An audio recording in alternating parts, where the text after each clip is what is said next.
Bonjour tout le monde, bienvenue à mon channel Gab FindTech. Aujourd'hui, on parle du REER versus le CELI. On regarde lequel serait meilleur dans votre position actuelle. Donc, on regarde ça. Stay tuned.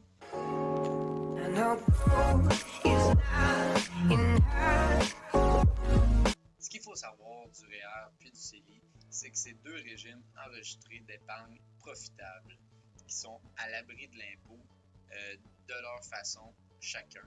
Puis je vais vous expliquer les avantages d'investir soit avec le REER ou avec le CELI, tout dépendant de vos projets dans un futur proche ou plus éloigné.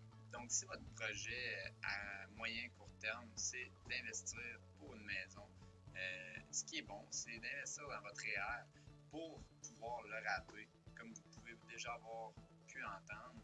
Le RAP, qui est le régime d'accès à la propriété, vous permet de prendre jusqu'à 35 000 $ de votre REER, puis de le mettre dans votre cash down pour une maison. Donc, ça vous permet de payer moins d'intérêts sur votre maison en empruntant à une banque, puis en ne payant pas la SCHL, comme vous allez en avoir assez pour faire votre premier cash down. Il va falloir que vous remettiez ce 35 000 $ là dans votre REER en 15 ans. Donc, c'est une bonne période que vous allez avoir le temps de replacer.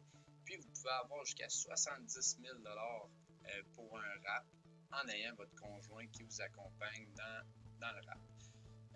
Donc, le REER peut être quand même profitable pour quelqu'un qui veut placer pour une maison à court moyen terme.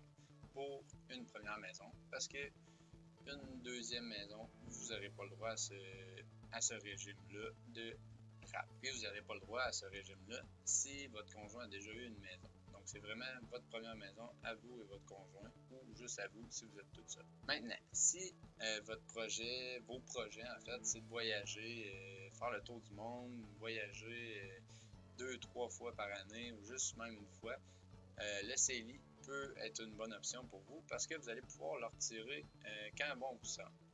En même temps, c'est pas l'idéal si vous vous mettez à retirer tout le temps votre argent, mais si votre but c'est d'investir à court terme, le CELI peut être une bonne option pour vous.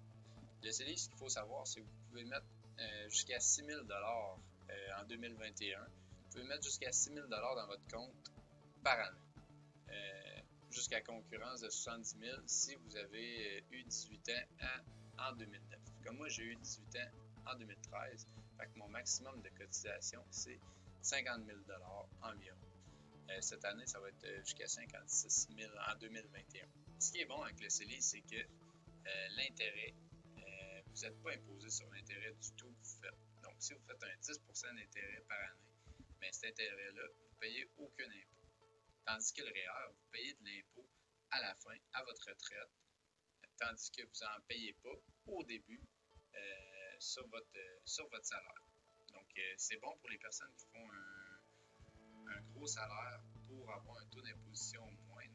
Ils mettent de l'argent dans leur REER pour être moins imposés. Donc, les personnes qui gagnent moins, c'est bon d'en mettre dans votre CELI, vu que c'est ça qui est le plus profitable à long terme. Puis, comme je vous ai dit, pour les voyages, vous pouvez le sortir quand bon vous semble. Tandis que le REER, vous allez pas pouvoir le sortir tant que vous ne serez pas à la retraite. Si vous ne faites pas de retour aux études ou pour des circonstances exceptionnelles, une maladie, paiement de créance exceptionnelle ou toute autre situation exceptionnelle. Donc, ça va vous prendre un bon motif pour sortir votre argent de votre REER. Donc, si on le décortique, le CELI, c'est de l'argent que vous avez déjà été imposé. Lorsque votre employeur vous a payé, vous avez déjà été imposé. Puis, vous allez mettre ça dans un compte. Soit vous pouvez le mettre en bourse, vous pouvez le mettre avec une banque qui va vous mettre ça dans un CELI avec des intérêts élevés. Le CELI, c'est juste un régime. Vous pouvez mettre ça où vous voulez, puis ça va revenir au même. Vous n'allez pas payer d'impôts sur vos intérêts. Vous avez déjà été imposé sur cet argent-là. Puis, vous allez faire des intérêts. Comme j'ai déjà parlé dans une autre vidéo, l'intérêt du S&P 500, c'est environ 8 à 10 % par année durant les dernières années. Donc, tout cet intérêt-là que vous allez faire pendant 25-30 ans, vous n'allez pas être imposé du tout. Fait que ça fait une grande force. Puis si je vous montre ici sur un calculateur, j'ai déjà fait le calcul. Si vous commencez cette année en 2021 avec un placement de 6 000 $, commence bien simple. Vous allez avec un 6 000 $ votre première année. Après ça, vous faites des paiements de 6 000 $ les prochaines années. On le monte pas, on le garde à 6 000 $. C'est sûr qu'ils vont le remonter à chaque année. Mais on le garde bien simple. Puis ici, j'ai mis un 10 %. C'est quand même haut, mais il y a des fonds qui réussissent à le faire. Puis on pourrait le mettre à 8 %. Mais c'est juste pour vous montrer un exemple de la force de l'intérêt composé, puis que c'est excellent de ne pas payer d'impôt sur notre intérêt composé au long terme. On met 10 % d'intérêt avec le calcul des intérêts une fois par année. Puis pendant 30 ans, ça nous revient à 900 000 d'intérêts gagnés.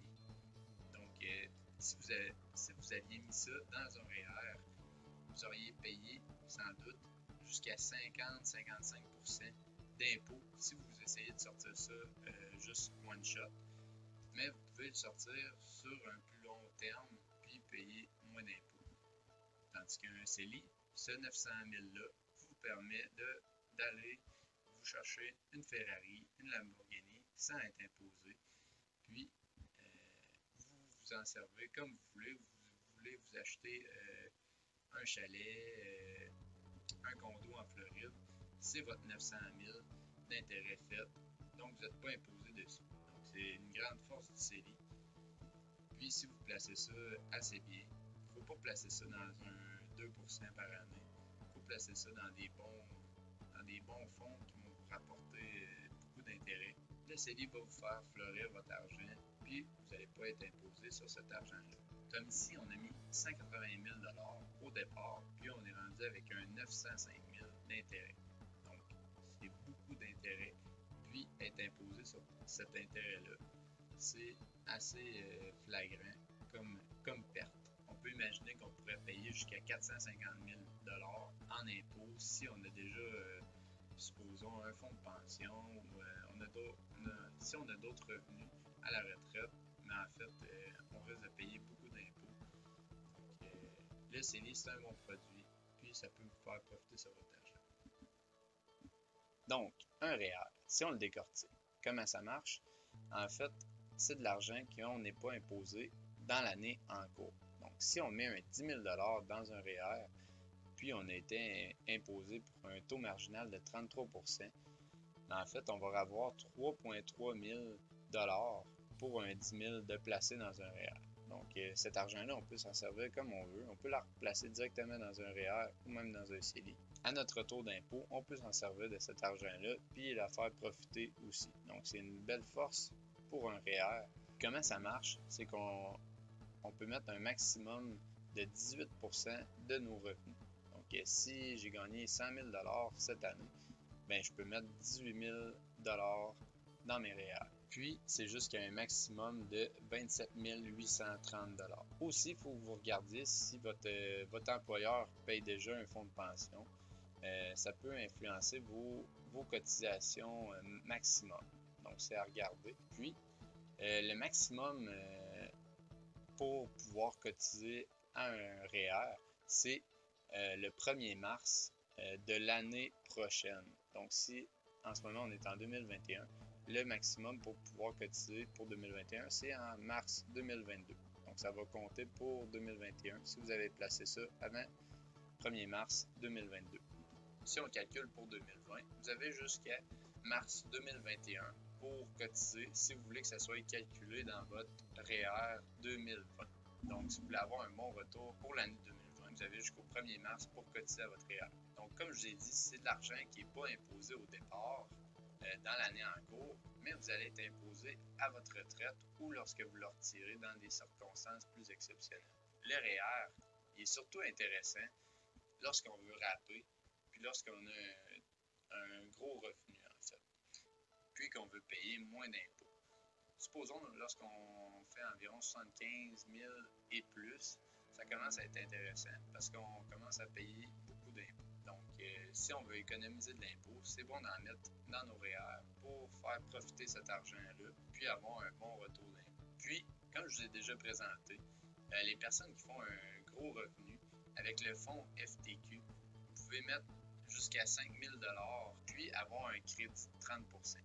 Donc, comment ça marche? Vous mettez 5 000 $, puis ils vous redonnent jusqu'à 3 500 $, 4 000 $. Donc, après ça, vous pouvez remettre ça l'année prochaine. Donc, c'est un 5 000 $ que vous placez, puis vous pouvez faire profiter, fleurir, puis en réalité, il vous a coûté seulement 1 à 1,5 000 $. Donc, c'est un produit qui est très intéressant avec le REER. Donc, en résumé, ce qu'il faut comprendre, c'est que le CELI peut vous servir si vous avez des projets à court terme, puis si vous n'avez pas nécessairement beaucoup d'argent à placer, mettez-la dans un CELI. Maintenant, si vous avez un très gros revenu, puis vous voulez vous servir de votre argent pour la RAP, pour le régime d'accès à la propriété, pour une première maison, mettez ça dans un REER. Ce qu'il faut comprendre, c'est que chacun est différent, puis vous avez une situation différente. Donc, si vous voulez plus de conseils, allez voir un conseiller financier. Mais j'espère vous avoir un peu éclairé sur le CELI et le REER. Puis, vous allez faire une meilleure décision dans vos projets futurs. Merci de m'avoir écouté. Là-dessus, laissez-moi un like, subscribe pour d'autres prochaines vidéos et à la prochaine pour un Gap Find Day. Merci.